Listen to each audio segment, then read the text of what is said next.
tudo bem? Aqui é o Léo Castor e você está no Na Batida Cast. E mais uma vez estou aqui com a presença da Juliana Bárbara. Oi, galera! E você viu que nós chegamos no nosso terceiro episódio. Ei, eu tô muito feliz com isso. Eu também estou muito feliz. Eu peço a ajuda de você que está ouvindo e gostando do nosso programa, que divulgue, que compartilhe o podcast para que ele cresça e fortaleça a comunidade de bateria. E falando em comunidade de bateristas, não de bateria, eu quero mandar um abraço para a galera do podcast Drummercast, o Felipe Barbosa do site Clube do Baterista e o Kaique Silva do canal Vida de Batera. Eles mandam muito bem, é um podcast de qualidade. Ouve cá, ouve lá e vamos fortalecer essa comunidade, hein? Podcast Drummercast, um beijo pra vocês. E galera, muito importante também é participar do nosso podcast mandando um recado pra gente. Você pode fazer isso de várias maneiras. Uma delas é... Você pode ir no nosso site, nabatidacast.com.br, como fez a Pamela Leonardo, deixou um recadinho pra gente lá. Um beijo, Pamela. Valeu!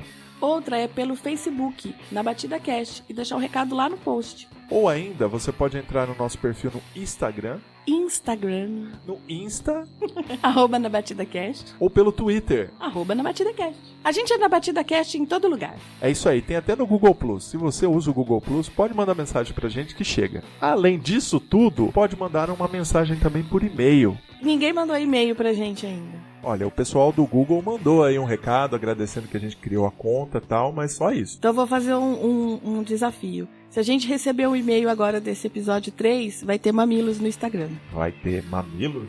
Vai ter mamilos no Instagram. Aí um abraço pro pessoal do Mamilos Podcast.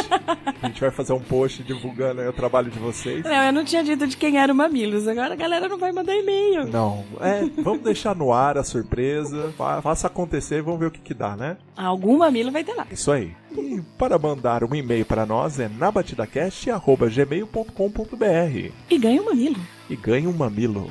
Vamos aguardar e ver se receberemos algum e-mail. Mas a gente recebeu um recado do Gaetano Espósito. Isso, queria mandar um abraço pro Gaetano, que adora ouvir o nosso programa, mesmo não sendo baterista. Ele falou que o nosso papo é muito divertido. Um beijo, Gá. Um beijo. E no programa de hoje vamos ter a presença do ilustríssimo maestro Marcos Damasceno. Ele que é regente de fanfarras. Ele rege e forma fanfarras em cidades do interior de São Paulo. E por que num podcast sobre bateria a gente vai falar sobre fanfarra, Léo? Porque além de complementar a formação musical, o universo da fanfarra é muito foda. Tem campeonato, a comunidade é toda envolvida. Você pode aprender música com um maestro. Você aprende a ler partitura, você aprende os rudimentos básicos, tudo que você precisa para ser um bom baterista, de graça ali, na sua cidade, na cidade vizinha. Além de viajar, conhecer novas cidades, participar de campeonatos estaduais, municipais e até campeonato mundial, gente. Tem fanfarra brasileira que já ganhou o campeonato mundial. Para você que não conhece esse mundo das fanfarras, ouve que você vai conhecer um mundo novo.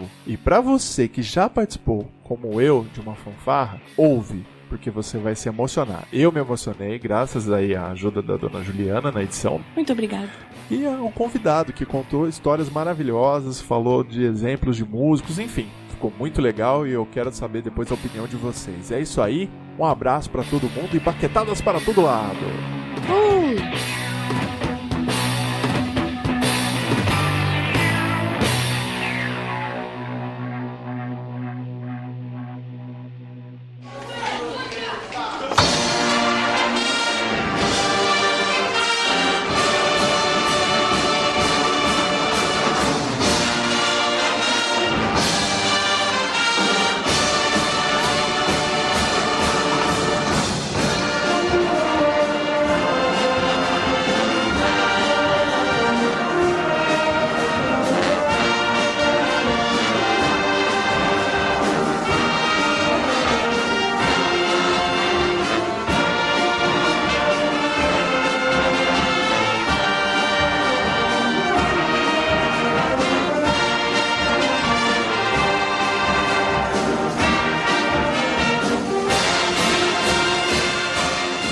E no episódio de hoje a gente vai falar sobre uma coisa muito interessante que poucos bateristas conhecem. Nós vamos falar sobre as fanfarras e bandas marciais. E como convidado de hoje eu tô aqui com o Marcos Damasceno. Beleza, Marcos? Beleza.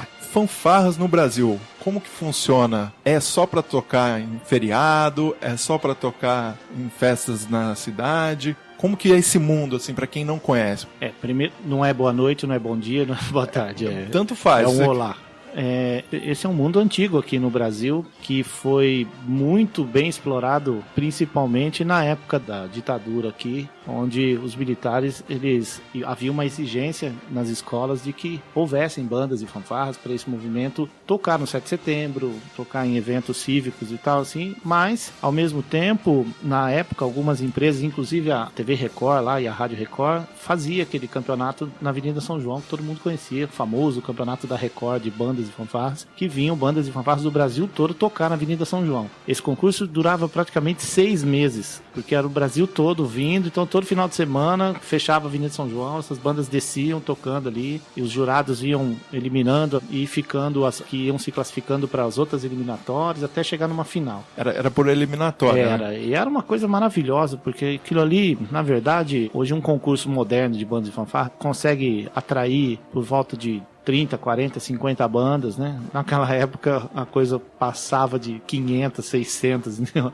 Caramba. Era uma coisa muito grande, era um movimento muito grande. E, lógico, a banda passou a não servir só para desfile cívico e regentes da época começaram a preparar as bandas e fanfarras para as competições. Além da Record, começaram as cidades, os municípios a promover esses campeonatos. E isso foi bom, porque o que acabou acontecendo é que regentes foram estudar, foram melhorar, foram tentar buscar se diferenciar uma da outra, e isso ocasionou a criação na década de 60, 70 e 80 bandas fabulosas que até hoje fazem parte da história. Eu fiz parte de uma das grandes bandas da década de 80, que é a banda do Colégio Arquidiocesano de São Paulo, que foi N vezes campeã da Record, N vezes campeã nacional, estadual. É uma banda excelente, mas atrás dela tem muitas outras que deixaram histórias, até mesmo bandas aqui do interior do estado, como o Liceu Noroeste de Bauru, era uma banda famosíssima, a banda do Bilac em São Paulo, do Colégio Bilac. Aqui no interior ainda tinha Ribeirão Preto, tinha uma banda excelente também, que disputava campeonato lá. Casa Branca teve, e hoje o nível é muito mais alto ainda, o nível é altíssimo. A maioria dos regentes que estão por aí são dessa época, são o pessoal que tocou nessa época da Record, hoje são os regentes de grandes bandas e fanfarras pelo Brasil todo. Isso foi legal pro Brasil. Eu acho que esse movimento, apesar de toda essa coisa que existe em cima do militarismo, que foi ruim, isso foi legal. Um exemplo, eu lembro de ter ido tocar com uma fanfarra na inauguração de uma escola estadual, eu não lembro o nome da cidade, estava o governador do estado lá e tudo, e a gente foi tocar lá com toda a pompa, e eu lembro bem que depois que nós tocamos, nós fomos visitar, conhecer a escola, tudo novinho, né, tudo bonitinho, e eles já tinham a concepção, já tinha isso entre eles lá, entre o governo e essa coisa dos militares mesmo, de inaugurar a escola e ter a sala de instrumentos com todos os instrumentos de uma fanfarra lá, entendeu? Já inaugurava com a fanfarra lá. Era obrigatório que tivesse uma fanfarra ali para poder nos desfiles tocar, desfilar, ter a escola ser representada. Era legal isso. Infelizmente hoje não é assim. Nós temos um monte de motivos aí pelo qual a coisa não vai nesse país, né? Com relação à música. Essa música instrumental, ela passou a ser meio que deixada de lado, não há um interesse da mídia, a mídia em si não tem um interesse que nem a Record tinha na época, a rádio, aquela coisa. Hoje é diferente a forma de ver, mas mesmo assim, as bandas de fanfarras ainda resistem e tem grandes corporações no Brasil todo, e projetos maravilhosos aqui no estado de São Paulo, inclusive, que mesmo com essa falta toda de apoio, algumas prefeituras ainda conseguem manter esses projetos e tornar a vida das pessoas naquela cidade mais salutar.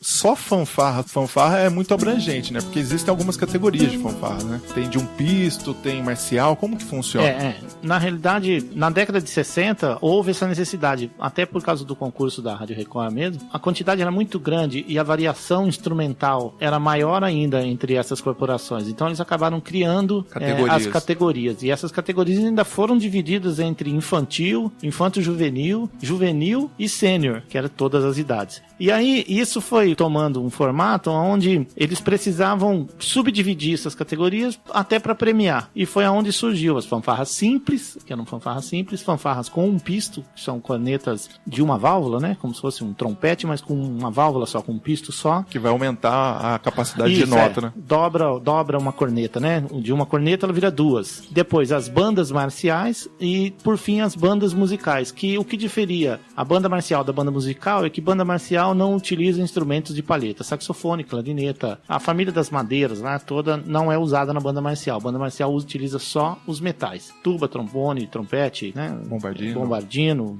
O que eu acho interessante da fanfarra, e isso que eu acho que cria guerreiros musicais, é porque assim, você tem que aprender a tocar o instrumento que você se propôs a tocar, então caixa, bumbo, bombardino, prato, e você precisa marchar, você precisa estar em coordenação com o carinha do lado, com todo mundo. São vários fatores que às vezes só o músico que toca um instrumento sentado numa banda, ele não tem essa estrutura toda, e isso treina o cara, né? Ele molda o cara pra ele ficar mais centrado ali e concentrado, porque você tem que estar marchando, você tem que estar no tempo, você tem que estar atento com o maestro, um monte de fatores. Como é que é moldar isso, fazer com que a banda chegue nesse nível, assim? Como é que faz pra chegar num nível que é o mínimo pra gente poder competir, por exemplo?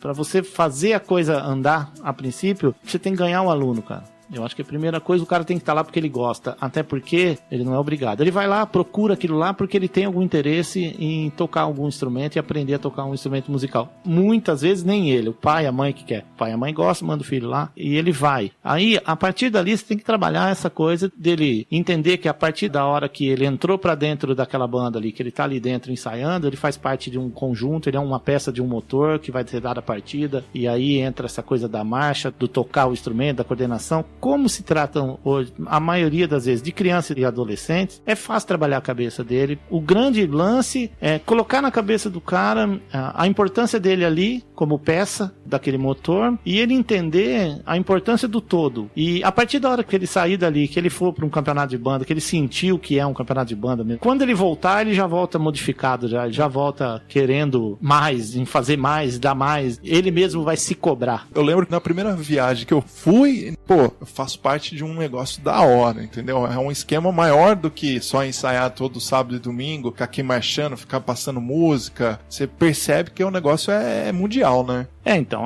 eu acho que é isso que cativa. E na realidade, depois dessa experiência, eu não vejo mais a necessidade de cobrar tanto do músico. Eu falo que o músico, a partir da hora que ele faz parte do motor, ele mesmo se motiva. Então, hoje, nesse mundo moderno das bandas e fanfarras, você nem se atreva a tirar a tua corporação musical para ir para um campeonato se você não tiver 90%. É muito difícil, porque, como eu disse, a coisa andou de uma forma e tomou uma proporção que tem grandes músicos tocando nessas bandas e fanfarras. Os maestros foram estudar mais, foram buscar mais, foram atrás de se aprimorar. Tem muita gente aí que, além da regência, foi fazer doutorado, foi fazer especialização, então eles estão indo buscar essa coisa. Então, a parte principal de uma banda, se vai competir e vai para uma avenida, é a consciência de que você tem que ir pelo menos com esses 90%. Uma das coisas mais legais que aconteceu no decorrer da Fancabra aqui, da Fanfarra Municipal de Casabranca, foi isso, cara. Nós chegamos a um ponto com a fanfarra que a gente chegava no campeonato, toda vez que eu passava pelos músicos ali e tal, chegou a hora, é a nossa vez, vamos lá e tal. Eu sempre falava pros caras, divirtam-se, quenta a cabeça com um jurado não, faz o seu, faz o que você ensaiou e se divirta, cara. Faça disso uma diversão, porque quanto mais solto você ficar, melhor, bicho. E isso fluía, eu sentia que isso, tanto é que nós chegamos a um nível tão legal, cara, que a gente tocava peças complexas sem nenhuma partitura na frente. Eles decoravam tudo isso, sabe pra quê? Pra poder ter o prazer de olhar pra mim e reger, entendeu? Que legal. Eu regia com eles olhando dos meus olhos, cara. Isso é legal. Eles chegaram a esse nível, de um nível de competição, além dos 90%, porque aí já saía pra ganhar mesmo, não saía pra era pra ir brincar. Cabeça. Era primeiro ou era segundo. A gente tava sempre ali, na categoria deles, eles estavam sempre brigando. E ela chegou a um ponto de ser uma fanfarra esperada em qualquer canto do estado que a gente ia, até fora daqui. Eu lembro bem da gente em Volta Redonda, no Campeonato Nacional, na final do Nacional em Volta Redonda, da fanfarra chegar às 7 horas da manhã, estacionar na escola, e os caras estavam esperando. Tinha outra fanfarra lá que conhecia só por vídeo e tal. Os caras pediram pra ficar na mesma escola porque queriam ver, entendeu? Um ensaio, queria ver os caras tocando, entendeu? Casabranca, categoria Infanto Juvenil. Maestro Marcos Aurélio Damasceno. Baliza concorrente Ana Carolina.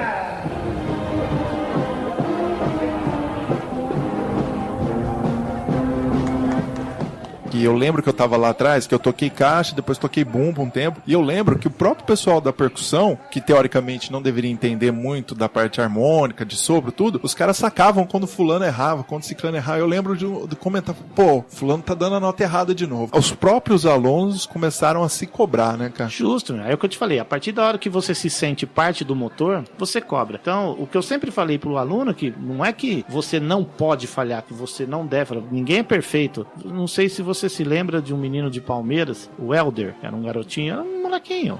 Eu não vou lembrar. Tocava corneta e um pisto na fanfarra. Depois ele começou a estudar mais, foi se aprimorando e tal, e ele passou a tocar melofone. Nós tivemos numa final do Campeonato Estadual em Atibaia, e eu preparei 2 peças. As 2 peças eram realmente pesadíssimas, e uma dessas peças era um medley de músicas da Enya. Muito pesado, cara. Muito pesado mesmo. E tinha um solo no meio dessa música aí, que era ele que fazia esse solo com o melofone. E ele errou o solo inteiro, cara. Nítido que eu vi que a fanfarra caiu na hora que o cara errou o solo, que caiu, entendeu? Terminou tal a peça e tal, beleza, a fanfarra saiu tocando, acabou. Aí foram lá tomar o lanche e tal, e eu tava lá com os outros regentes lá, batendo um papo. Ele veio lá até mim, chorando, pedindo desculpa por ter errado. Eu não falei nada, eu falei, cara, você não tem que pedir desculpa por isso, cara. Errar é humano, é normal. Ah, mas e agora? A gente vai perder? Eu falei, perdeu, cara. Errar é normal, não esquenta a cabeça com isso não. E aí um regente que tava ali do meu lado, por sinal, um grande regente que era o Frigideira, ele virou e falou, menino, vem cá, eu vou te falar uma coisa que quando eu tinha sua idade, eu fui solar também no trombone lá na banda do Colégio Jardim São Paulo, num campeonato, e eu errei. Eu vou te falar o que o maestro falecido, o maestro Domingos Sacco, me falou. Só erra quem toca, cara. Só erra quem toca. Eu falei, para, cara, esquece. Isso daí, não torna isso daí empecilho pra você deixar de ser músico ou deixar de gostar de algo por causa de um erro. Erros acontecem, cara. Falhas acontecem. Você acha que a gente não falha? Você acha que o maestro Marco aqui nunca falhou? Você acha que eu não falei? Você acha que... A gente tá hoje na posição de professor, mas nós fomos alunos também. Então ele falou, para com isso e tal. Esse mesmo Helder, ele saiu aqui da Fancabra quando deu a idade dele pra faculdade. Ele fez faculdade de música lá em São Carlos. Terminou a faculdade dele de música lá em São Carlos, abriu uma inscrição para professor de música na Universidade Federal do Acre. Olha, ele só fez a prova e passou. Que legal. Como professor de música lá, foi para lá morar no Acre e dar aula na Universidade Federal, que é muito legal, né, cara? E aí, lá mesmo ele sentiu a necessidade que ele, pelo caso de ser uma universidade federal, ele melhorar. Aí ele viu que só música era pouco. E ele foi fazer mestrado, foi fazer doutorado, e hoje ele é ele que chefia toda a parte cognitiva do curso de cognição lá dentro da universidade. Que legal. Então tá lá, tá feliz da vida.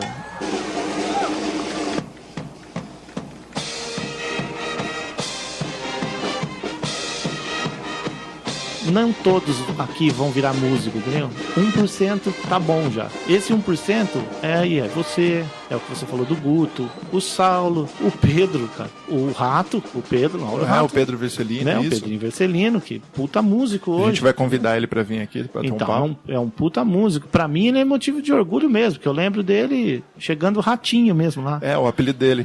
E a história de vida dele, tipo, teve que se virar mesmo pra chegar onde ele chegou hoje, porque ele quis, né? Porque era o sonho. Não foi nada dado. Tornou o sonho da vida dele. Eu lembro dele, quando ele chegou lá na Fancabra, lá que ele queria tocar e tal, que ele falou pra mim, cara, eu vi você tocar no Carnaval em 97. Eu tenho a mesma referência. Eu tava tocando junto, até subi lá pra bater um pouco de bumbo. Eu era moleque, era criança ainda. Você tava com o Biré, com o pessoal lá, você tava tocando percussão pra caramba, cara. Quem que é esse cara que eu nunca vi? Dali eu falei que eu queria ser percussionista, que eu queria tocar percussão. E eu me lembro da mãe dele me perguntando a respeito da história dele ir pra Tatuí estudar, porque ele queria estudar percussão em Tatuí. O que eu achava? Foi, deixa o menino ir. Ele tá falando de que ele quer estudar.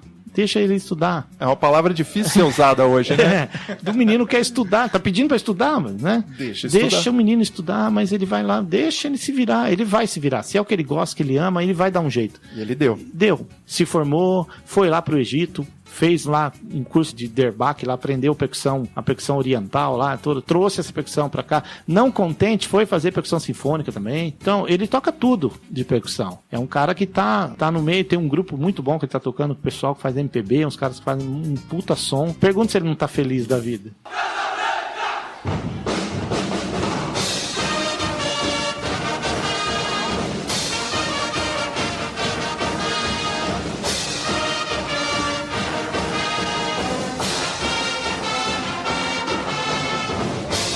Então, em 97, quando eu cheguei aqui, eu vi que não tinha nada. Eu precisava fazer algo. E eu lembro de ter conversado com o Ribeirinho lá, que era diretor. Ele falou, pô, cara, tem uns instrumentos velhos aqui. Foi onde tive a ideia de, já que não tem nada, vamos fazer. E mandei o pau. Acho que foi a melhor coisa que eu fiz na vida, cara, sabe? Porque eu notei, com o passar dos anos aí, o quão bem isso fez pra essas pessoas. Porque pouco eu ando pelas ruas aqui de Casa Branca, mas quando ando em encontro com as pessoas, é engraçado porque só falta chorar o povo. Que, porra, que saudade, que não sei o que foi legal pra caramba, que aquela época que a gente tava. Porque tem uma coisa aqui em Casa Branca, que não sei se é em toda a cidade, mas é a autoestima da cidade é muito baixa. E quando você faz uma coisa que enaltece o nome da cidade, a pessoa começa a ter orgulho da onde ela é, o que ela faz. E isso muda toda a sociedade, né? Porque a molecada começa a ter orgulho de ser de Casa Branca, de fazer parte da fanfarra, aí você começa a levar o nome da cidade para outros lugares.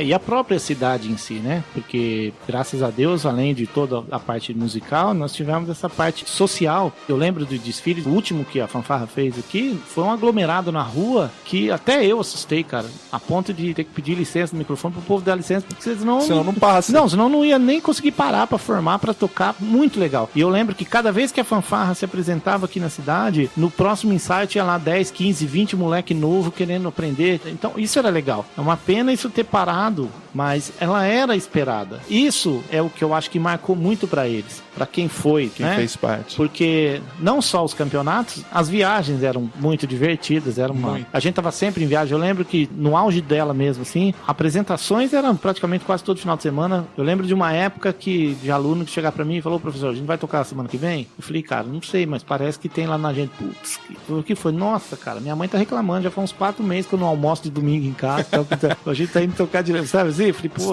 lembro. Então, pegava o ônibus. Ia embora, porque tinha essa região nossa toda aqui, mais toda essa região de Ribeirão Preto e alguma parte do sul de Minas, aí a gente vivia nisso. E todo ano que era convidado para uma cidade, depois queria que fosse de novo, já tinha que incluir. Então, na verdade, era assim, uns 5 anos de auge, assim, foi 5 anos para Monte Alto, 5 anos para Ribeirão, 5 anos para Catanduva, que 5 anos, fazia São tudo, Carlos. Tudo, tinha que ir lá e fazer. E isso é legal. É legal até pelo fato, como eu fui filho de pobre, banda pra mim foi ótimo, porque eu conheci Brasília, conheci Rio de Janeiro, conheci Goiânia, conheci com a banda, porque se eu dependesse do meu pai e a minha mãe... Eu ia comentar justamente isso. Depois, a minha vida profissional, de viajar, de vendedor, eu passava pelas cidades, e eu falava, eu já toquei nessa cidade, eu fiquei nessa escola quando eu toquei aqui. Você começa a andar, você fala, pô, nessa avenida aqui que eu tô passando de carro, eu desci marchando com a fanfarra, porque você é guarda, né? Inclusive, uma coisa que eu acho que eu já contei pra você, mas a hora que você for ali na sala, meu avô pendura uma foto, um certificado que ele fez em um curso e um outro certificado, que é o da fanfarra, participação de honra e mérito por ter participado do ano de 98 ou 99, não lembro, que foi quando o ano se encerrou e você deu a premiação para todo mundo. Todo ano eu fazia isso, um diploma de participação. Isso. Isso daí era uma forma, e é uma forma até hoje que eu utilizo, de reconhecer o trabalho, né? Porque é aquilo que eu te falei, o aluno não tá lá por obrigação, ele tá lá porque ele gosta mesmo. E às vezes eu falo, porra, é duro me aguentar, eu sei que eu sou um pé no saco, eu sei que eu pego no pé pra caramba, assim, mas eu sempre... É o que eu falo pro meu filho lá que tem 8 anos. Cara, eu pego no teu pé, que é pro teu bem. Eu te amo, cara, eu gosto de você, mas se eu não pegar no teu pé... E o filho, eu tenho uma filha adolescente, e eu falo a mesma coisa pra ela, e eles não vão entender isso agora. Não. A gente é chato. Mas na fanfarra eu falava isso pra moçada. Moçada, eu pego no pé de vocês, mas eu gosto de vocês. E eu sou o cara que chora junto com vocês quando tem que chorar. E outra, às vezes aquela coisa de... Pô, professor, eu tô cansado pra caramba e tal. Eu falei, eu tô em pé aqui, que nem você. Quando a gente tava ensaiando, a gente tinha um apelido pra você. Chamava você de Wolverine. Que lá, ele já vem pra brigar, ele não conversa, ele já vem me chegando. Era legal que a fanfarra já tinha essa coisa. O dia que eu chegava em frente, todo mundo falava, hoje eu não tô bom, o ensaio funcionava, que era uma maravilha. Porque ninguém queria esperar pra ver qual é que era a minha reação. Mas acho que todos são assim, sabe? Eu passei por vários mestres, quando moleque toquei, todos tinham. Essa rigidez vem do militar mesmo. Sim. Não adianta o cara ficar nessa história de falar que a banda, hoje mudou. Um tempo atrás eu ouvi isso de um aluno meu de outra cidade, que eu até falei, se você for servir no exército, cara, se aqui você acha que é difícil, lá no exército, cara, é muito mais, porque lá você é cobrado mesmo, e é cobrado até no tapa mesmo, no safanão mesmo. É lógico, tem uns limites, né? Você não pode passar desse limite do grau da coisa, da ofensa, e mesmo se passa, você tem que ter humildade pra poder pedir desculpa, pra poder, olha, entenda, cara, então essas coisas estão a trabalhar. Com esse grupo aqui especial em Casa Branca, eles chegaram a um ponto que eles já sabiam mesmo como a coisa funcionava. A fanfarra chegou a um ponto que quando novos alunos queriam tocar lá, eles já vinham com um componente que tocava e o cara já vinha dando, cara, lá funciona assim, você tem que cumprir horário, não pode faltar, você tem que tirar as músicas, você tem que fazer isso, bananá, entendeu? Se você não tem esse interesse, nem vai, bicho, porque você vai atrapalhar a gente. Eles chegaram a um nível na época que às vezes eu tava lá na sala, lá o cara chegava com a corneta, ó, fulano não vai tocar mais. Por quê? Nós tiramos ele. Por quê, bicho? Ó, o cara não estuda, não quer tirar as partes, a gente não quer ele. Eles tiravam, cara. E era assim, não era só tocar. Você tinha que cuidar do instrumento, você tinha que carregar o instrumento, você tinha que... ter disciplina, cumprir horário, né? Saber cumprir as suas coisas em dia, até porque é o que eu falei da máquina. Não é só tocar, tinha uniforme pra cuidar, você tem o seu instrumento pra zelar, você tem que cuidar disso daí. Nossa, ficava polindo aqueles botões dourados lá, arrumando aquela pluma que tem no chapéu, tinha que estar tudo alinhado. Mas por quê? Porque você tá indo pra um campeonato onde os caras vão julgar isso. Se fosse só o fato de você ir lá tocar, mas não, eles estão julgando isso, eles vão julgar a uniformidade. O que é o juiz de uniformidade instrumental? Ele tá olhando lá, se todo mundo tá com as barras, as calças iguais, se os sapatos estão engraxados, se a túnica tá limpa, se os botões estão limpos, se os barretes estão todos alinhados na cabeça, eles olham isso. Instrumental, se tá polido, se tá limpo, se tá amassado, tudo torto, arrebentado. Cansamos de ver fanfarra e banda por aí que competia com a gente, perdia ponto na avenida porque o cara tava lá, uma tuba, uma massa de durepox desse tamanho em volta do Tudel, entendeu? Uma campana que parece que o trator passou em cima. Virada uma pro lado, sabe, essas coisas assim? A corneta do cara quebrou uma solda lá no lead pipe ali onde vai o bocal, o cara enrolou uma fita crepe, sabe? Essas coisas não podia, né? Então, é uma exigência. Às vezes você tem concurso, via muito maestro lá brigando. Pô, o cara perdeu por uma coisa besta, quebrou lá, não tinha o que fazer, então, já sabe. O regulamento tá te pedindo isso daí. Tem que tentar vir impecável. E era faça chuva, faça sol, né? Eu lembro de ter tocado na chuva. Infelizmente, isso daí ia ficando pesado e bora lá. Infelizmente é assim mesmo. O meio não mudou. Eu acho que o meio hoje, o que eu posso dizer, ele tá mais tecnológico. Com essa abertura que teve da importação, da gente ter essa coisa e tal, nós estamos tendo a oportunidade de ter acesso a mais material, a mais instrumentos, inclusive até a partituras, a métodos, as coisas. A coisa melhorou muito. O nível tá muito alto. Muito, muito, muito alto.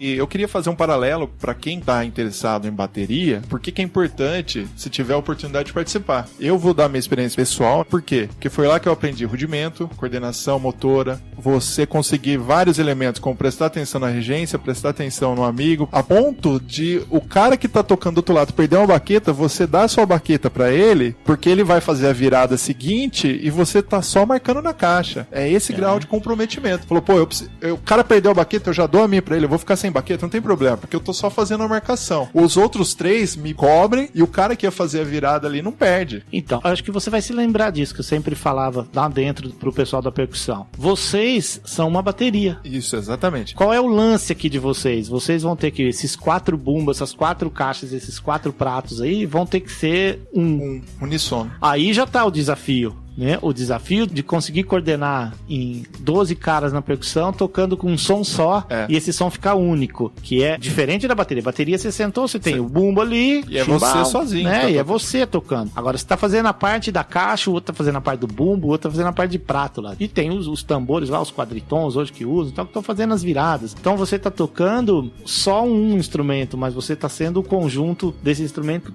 Uma banda só de bateria. Isso, né? Essa é a principal. E a mais demorada para se fazer, porque até você achar um grupo que se coordene, primeiro eles se espancam bastante, entendeu?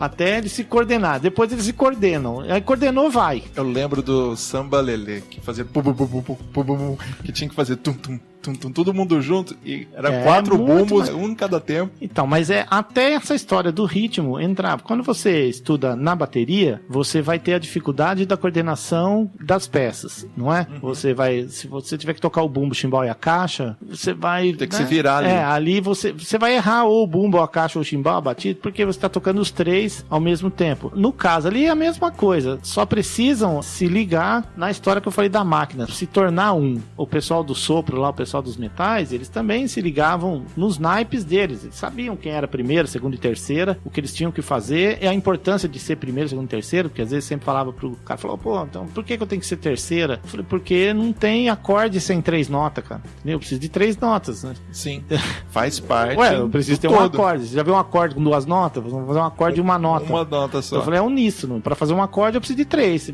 Se ele der um dó, se der um mi, der um sol ali, nós vamos um acorde. Mas quando que eu vou poder fazer primeiro? Eu falei, a hora que você achar que você aguenta. Você pode falar que você quer fazer agora. Se você achar que você dá conta da parte. Fizer por merecer. Eu falei, numa orquestra sinfônica, não existe essa história. Tem o Spala, que é o cara que afina essa orquestra inteira, é o Spala. É ele que vai coordenar a afinação da orquestra. Quando eles vão se preparar para concertos, ou vão preparar repertórios para concertos, o maestro da orquestra não fica apontando quem é primeiro, segundo. Isso aí é eles que decidem. E aí cabe a ele não errar, cabe a ele fazer, cabe a ele, entendeu? Então normalmente funciona assim. Quando eu toquei, tinha isso, sentava lá os 3 trombones, tá aqui, tá, quem vai fazer primeiro? O cara falou, não, eu faço segundo, faço terceiro. Acabou. Não tem esse negócio que o terceiro ganha menos, toca menos, faz menos, entendeu? Não existe isso. Até isso você tem que trabalhar na cabeça da pessoa que... Pra ele não sentir inferior ao outro. Por que o fulano lá toca aqueles rotontom todo e eu não? Ué, por quê? Você toca, você sabe fazer as partes? Vai lá e não, faz. então fica difícil, ué. Aí, mas se eu tirar, você pode. Se eu fizer as partes, ué, beleza, cara. É isso que eu quero mesmo, eu quero que você tenha interesse. O que eu sempre brincava com vocês, se interessem pelo prato, se interessem pelo... Sim, você fazia, a gente... se interessem, porque aqui ainda tinha. É engraçado que esse estigma é antigo mesmo, de banda, porque eu lembro de criança, de moleque, de ouvir essa história. Quem tocava prato era mulher, homem não toca prato. Não existe isso, cara. O instrumento não tem esse negócio de masculino, feminino. Quer dizer que se não tiver um homem pra tocar prato na Sinfônica em São Paulo, se tiver só um homem, não tiver mulher, não pode trocar. Não vai ter prato, então, na orquestra. Não é assim que funciona. São desmistificar essas coisas que antigamente, as fanfarras de bandas não eram tão aprimoradas. Os regentes, na verdade, eram instrutores, professor de educação física que gostava de fanfarra e tal. Ele fazia o que ele podia. E ele criou essa coisa, sabe? Como o pratinho lá, um pratinho de lata da época era mais levinho, a menina batia o prato lá, entendeu? Mais bonitinho. A caixinha era mais coisada assim, então era uma coisa maior, um pouquinho mais pesado, pro menino pôr lá pra tocar, melhor. O bumbo é pra homem, mulher, não, sabe? E até, falando disso, eu lembro de uma história, dentro da Fancabra mesmo aqui, teve um concerto de Natal no cinema. Quando terminou o concerto de Natal, uma menina, a Vavá, tocava prato. Ela veio pra mim, tava todo mundo guardando as coisas, Feliz Natal, ia entrar de férias a fanfarra. Ela virou pra mim assim e falou, ô maestro, eu falei, fala, Vavá. Falou, mulher pode tocar tuba? Eu falei, mulher pode tocar o que ela quiser, Vavá. Por quê? Eu quero tocar tuba. Olha que legal. Eu falei, então você quer, fechou. Como é que eu faço? Pera aí, fui lá, abri um estojo da tuba, tirei um tudel e um bocal, dei pra ela e falou, você vai passar as férias soprando esse bocal. Ensinei, expliquei lá como que era mais ou menos. Até a embocadura. Quando a gente voltar das férias, eu vou montar uma tuba, você vai soprar a tuba pra mim ver o som que você tá tirando nela. A partir daí a gente inicia os estudos. Beleza? Beleza. Passou as férias todas lá, voltou depois do carnaval, chegamos lá, primeiro ensaio e tal. E aí, Vavá? Tá aqui, monta a tuba lá. Montou, soprou, bonito. O som saiu bonito. Beleza. Teremos uma mulher tocando sousafone na fanfarra. E tanto que na época era a única menina que tocava tuba mesmo. A fanfarra. Olha que legal. Nenhuma fanfarra e banda tinha mulher tocando tuba, era só ela. Olha que E a pergunta moral. dela era porque isso, ela olhava e não via mulher tocando tuba, porque era um instrumento desengonçado, grande e tal, as coisas. Por que ela não podia tocar? Eu falei, não existe isso. Você vai tocar. E tocou. Ela foi tubista na fanfarra. Isso é legal. Com certeza. Né? E ela mesma, outro dia, a gente conversando via internet, ela falou, nunca esqueça que se você não me fala, você não me dá essa abertura, eu não teria experimentado. E foi a melhor coisa que eu fiz na minha vida. Eu adorei tocar aquilo lá. E uma coisa que pode fazer? Claro que pode, né? Pensou fora, né? Isso serve até pra tudo. Pra quem tá ouvindo esse nosso papo, cara, instrumento, não interessa. Não interessa se vai tocar frigideira. Que tinha. Toque bem. Procure conhecer o que pode se fazer com uma frigideira, o que já foi feito com essa frigideira e o que você pode inventar que ninguém fez, que possa ser legal, que chame atenção, que você vire um tocador de frigideira da melhor qualidade. Né? E um ponto que a gente levantou aqui nos outros papos que a gente teve é que a fanfarra, ela era a única oportunidade que a gente tinha de aprender música. Sim. Bom, e disso eu nunca abri mão. Sempre fiz com que todos fossem ler partitura, aprender. Não, mas ritmo, a gente não, se a gente quisesse outra alternativa, não tinha um professor. Não. Falar, eu quero fazer aula de bateria. Era pouco. poucos que tinham, e não tinha horário. A galera que tava lá não tinha dinheiro, eu não tinha dinheiro, e assim ia. Então, quando você entrava na fanfarra, você tinha a opção de aprender a tocar música, escolher um instrumento. Você tinha uma bateria lá pra você tocar. Exato. E eu não falo só de bateria. Você podia tocar instrumento de sopro, você podia fazer um monte de coisa. E isso complementava a sua carreira musical, né? Você falou, eu toco bateria, mas eu quero aprender a tocar um bombardino. Tem um nosso amigo César, que é cantor. Ele tocava bombardino. Tocava bombardino. O César Randall é um dos músicos que tocou na fanfarra e hoje tá aí na noite. Nós temos um outro que é o Júnior, o Antônio Baio, sim. que tá na Sinfônica da UFSCar, que toca trombone baixo lá e toca o fonista lá. Ele até uma história muito louca dele, porque os irmãos tocavam, que era o André e a Denise, que tocavam na fanfarra, Sim. e ele morava em São Paulo, em Sorocaba, trabalhava com uma multinacional, que ele é torneiro mecânico, mecatrônico, essas coisas todas, ele mexe com isso daí. E um dia ele veio pra cá, que eram as férias dele, ele viu a fanfarra, e a fanfarra foi viajar, ele foi junto. Passou questão de uns 6 meses, mais ou menos assim, a mãe dele virou pra mim e falou, o Júnior mudou pra Casa Branca. Foi como assim? Ele pediu permissão lá do emprego, lá, catou tudo, enfiou em cima do carro, veio embora e tal. No sábado seguinte ele tava lá na fanfarra, que ele queria tocar. Olha só. Eu falei, porra, mas eu não larguei tudo lá, não, eu já não queria mesmo, mas eu vou arrumar um negócio mais perto aqui, que eu quero tocar aqui, quero tal, não sei o que lá. E foi. Já pegou lá um cornetão de um pisto, já começou a estudar, já começou a fazer pergunta, tem interesse, comprou um trombone e sozinho, não sei das quantas, me ensina, me arruma um método, e aí foi, tá lá na Sinfônica, entendeu? Virou um trombonista de mão cheia e tá tocando na Sinfônica da UFSCAR. Pra mim é motivo de orgulho, cara, porque às vezes é o que eu falo, por isso que você tá aí, né? 1% lá, sabe aquele meu 1% que eu falava, se 1% virar músico aqui, eu já tô feliz. Virou.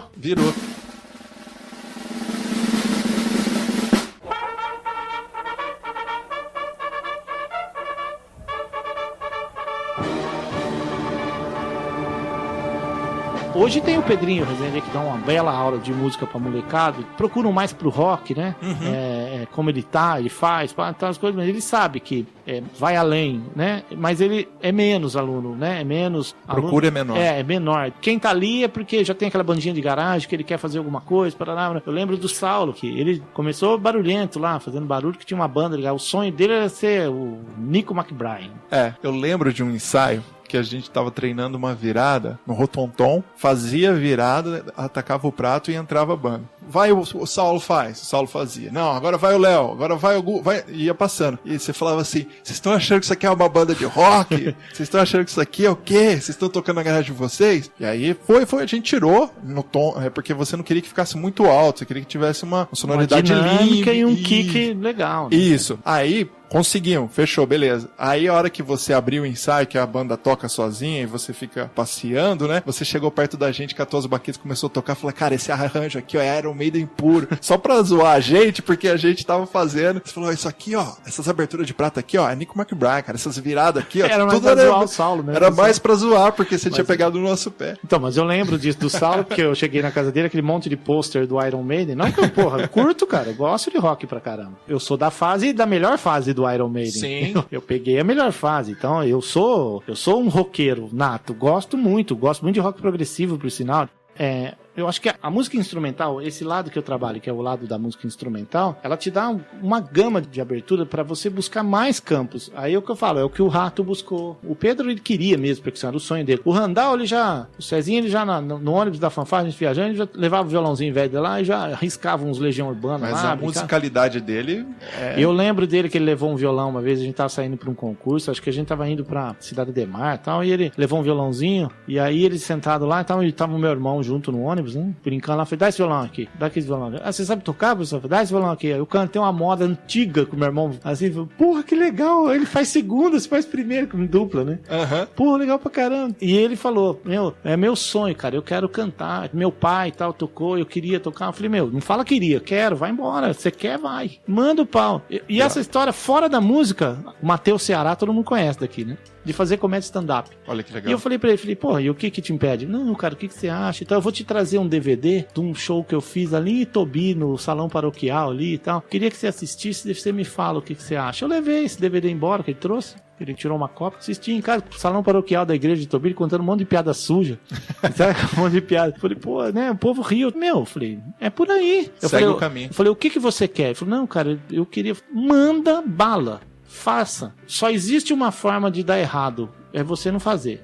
Você tem que tentar, é o que você acredita? Vai embora. O que você precisa pra ser um comediante stand-up? Um microfone só, um lugar pra você contar piada. Você não tem que levar equipamento, som, luz, você não. Que é o sonho de todo baterista, né? Ter todo esse trabalho. Eu acho que baterista, Deus errou com a história de baterista. Deus é perfeito, mas ele errou com a história de baterista. Baterista devia ser, ele receber um dom, ele chegar num lugar e instalar o dedo, a bateria parecer montada lá já, entendeu? Acabou o show. Baterista não come ninguém, bicho. Não dá tempo. A menina não vai esperar 2 horas você desmontar tudo, você guardar tudo, dobrar tudo. E os caras não entendem da complexidade de se montar e desmontar uma bateria, não é? Não, é complicado.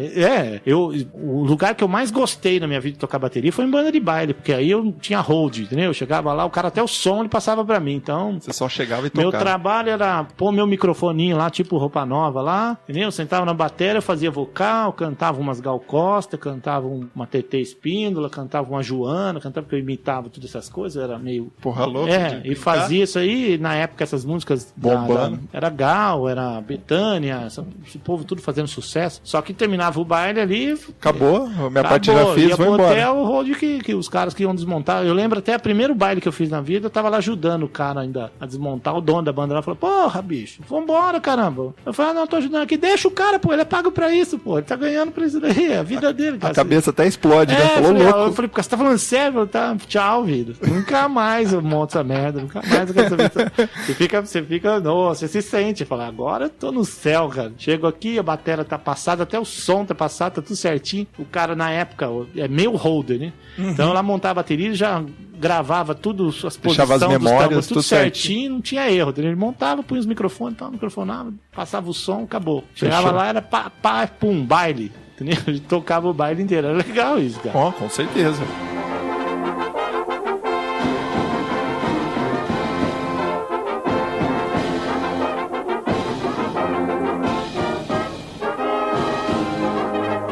Então, Marcos, pra gente encerrar aqui, eu queria deixar claro aqui o motivo pelo qual, além desse bate-papo maravilhoso que a gente teve, que se você tá precisando melhorar, buscar uma alternativa pra você se expandir musicalmente falando, e você tiver a oportunidade de fazer parte de uma fanfarra, de um grupo musical que tenha na sua cidade, na sua escola, faça, né?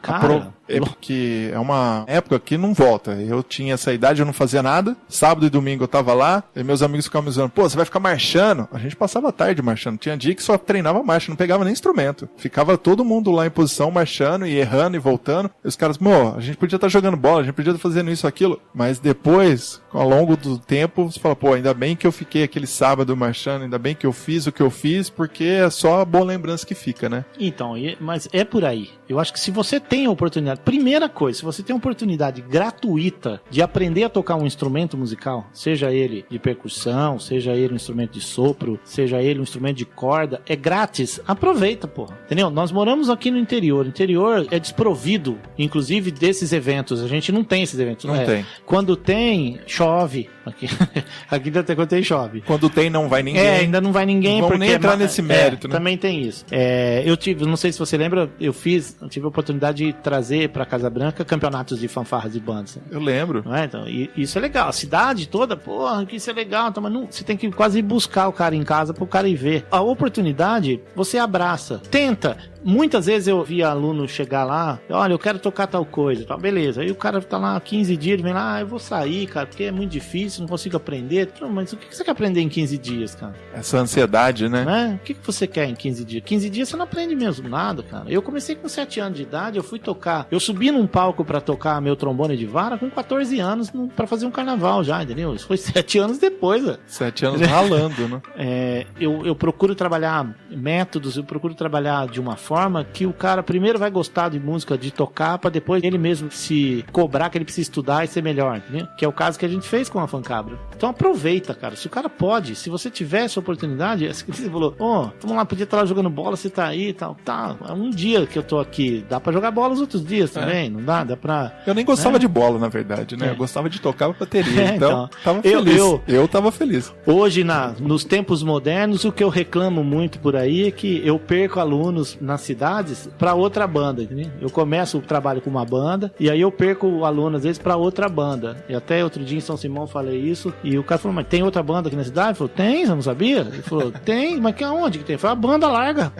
Eu falei, você perde, moleque que quer ficar o dia inteiro nessa porcaria dessa internet. Só a internet. E às vezes, tá aí, ó, mais uma coisa. Música de graça, a chance de aprender a tocar um instrumento que você inclusive nem tem, mas você vai ter em mãos lá pra você poder estudar e tocar, porque você não tem, então você vai ter isso aí pra você estudar. E hoje ainda tem a internet que te ajuda pra cacete. Estamos aqui conversando sobre música. Sim. Mas tem métodos, tem livros, tem vídeos, tem, não é? Videoaula, tem tudo. Hoje o cara não aprende música se ele não quiser. Exato. Depende só do músico. Sim. Hoje a gente tem mais ferramentas, hoje fica mais fácil, mas se o cara não quiser, não adianta. Você não pode dar a roda pra ele que se ele não quiser usar, não vai saber usar. Justo. Então, eu acho assim, ó, o meu recado pra quem tá ouvindo isso daí e pretende estudar música, bateria ou instrumento que for, se você tiver na sua cidade e se tiver essa oportunidade de estudar isso de graça, vai, cara. Vai que... Se você gosta, vai. Se você tem isso, você tem esse tino, você tem essa coisa e tal, vai. Quando eu me formei, era só isso que eu queria mesmo. Era pegar aquela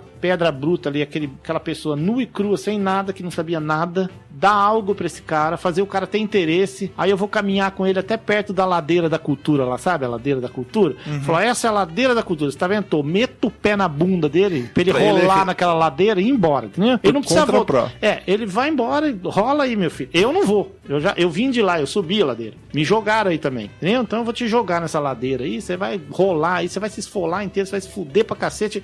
Mas se você quiser ser músico, bicho, você sobe de volta. E aí é onde você vai ficar aqui, onde eu tô. Você vai chegar aqui e você vai ser um Pedrinho Rezende, vai ser você, vai ser o Rato, vai ser o Helder, vai ser o Júnior, vai ser o Randall. Você vai ser o que você quiser ser. Que eu acho que esse é o grande lance. Eu não trabalho com o cara pra tornar o cara o músico mais técnico do mundo. Eu dou abertura pro cara pra ele buscar isso daí. Isso a gente pode multiplicar por N cidades que tem esses projetos, né? Justamente. E outra, quando se tem isso, principalmente no interior, você nota que os pais mesmo são os que mais levam o filho lá. A gente tá finalizando, mas eu vou contar uma história de São Simão que aconteceu. Um dia eu tava lá dando aula pra molecada mais nova, a banda já tá formada e tal, então tem o pessoal mais novo, iniciou a aula com alunos novos e tal, e um menino lá, com o trombone lá, não ia. Você nota, o cara não tem coordenação, o cara não tem feeling, o cara não tem ritmo, o cara não respira. Ele tava lá. Eu tentei tudo. Você vê que o cara não tem o dom. Não é que ele não quer.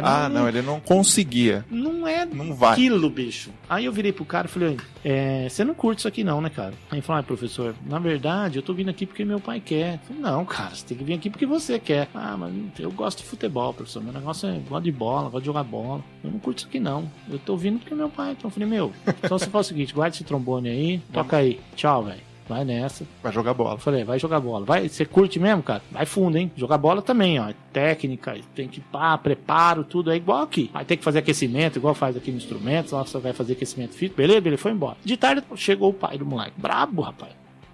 Porque eu mandei o filho dele embora, entendeu? Aí ele falou, não, posso falar com o senhor aí, em particular? Então, eu falei, não, acabou o ensaio aqui, então acabou o ensaio, o molecado foi embora, entrei na minha sala, o cara veio lá, mas o cara tava uma abelha.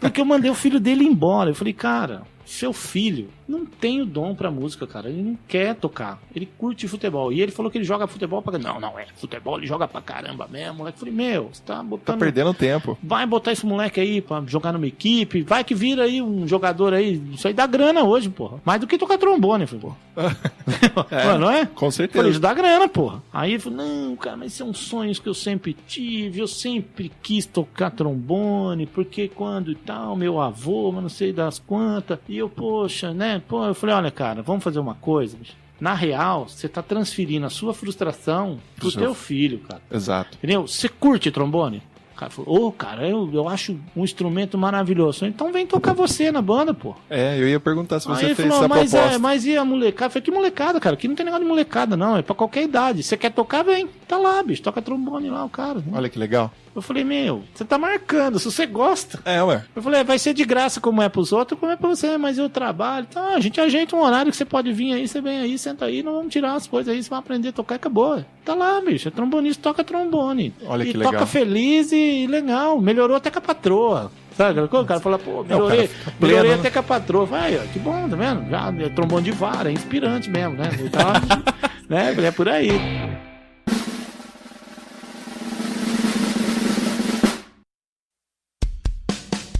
Mas então, Marcão, é isso. Eu queria agradecer a sua presença, pelo esse bate-papo maravilhoso, falar dessas histórias. Se você não participar, mas se você souber de algum campeonato, quiser ir ver, assistir, é um show à parte, assim. Você vai ver os arranjos, você vai ver toda essa estrutura que as pessoas passam horas e horas tentando se aperfeiçoar cada vez mais. A hora que tá ali na frente do palco, no palanque, você vai ver que é lindo de ver. E até se você não tem a oportunidade de ver ao vivo, dá uma pesquisada, bandas marciais, fanfarras marciais no próprio YouTube, que você vai encontrar vídeos maravilhosos daqui do Brasil, de bandas excelentes, projetos lindos, como aqui perto aqui, que é Atibaia, tem uma banda maravilhosa, cara. Barra Mansa tem um projeto gigantesco. A banda de Barra Mansa, quando sai para campeonatos aí, tem 400 músicos, cara. É enorme a banda. Isso ao vivo é de, olha, de chorar. Você, ao vivo, você vê uma banda dessa vir marchando na avenida, batendo e vindo pra cima, o som é rock and roll, cara. A sensação é indescritível. Rock and roll. E é isso. Quer deixar um abraço, um recado? Cara, eu agradeço o convite. Eu tô, como eu disse, tô completando 30 anos de carreira e pra mim é uma satisfação poder dar uma palhinha do pouco que eu sei desses 30 anos, do pouco que eu construí nesses 30 anos na minha carreira. Essa curta experiência. Já que eu sou clássico, né? Eu sou praticamente um clássico. Pra mim é uma satisfação. E contem comigo pro que precisar, o que eu puder fazer pra ajudar o meio, estarei aí. E é isso, galera. Eu queria agradecer mesmo você ter ficado até agora aqui ouvindo a gente e até a próxima Na Batida Cast. Beleza? Um abraço.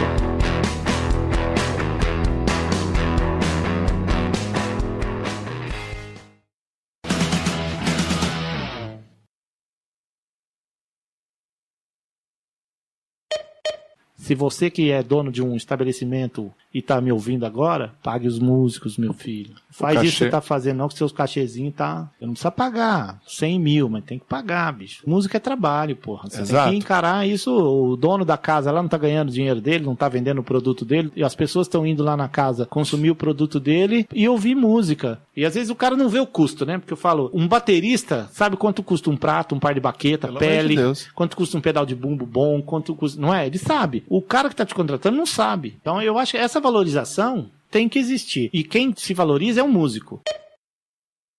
Pague os músicos, meu filho. Esse podcast foi editado por Jubarte Podcasts.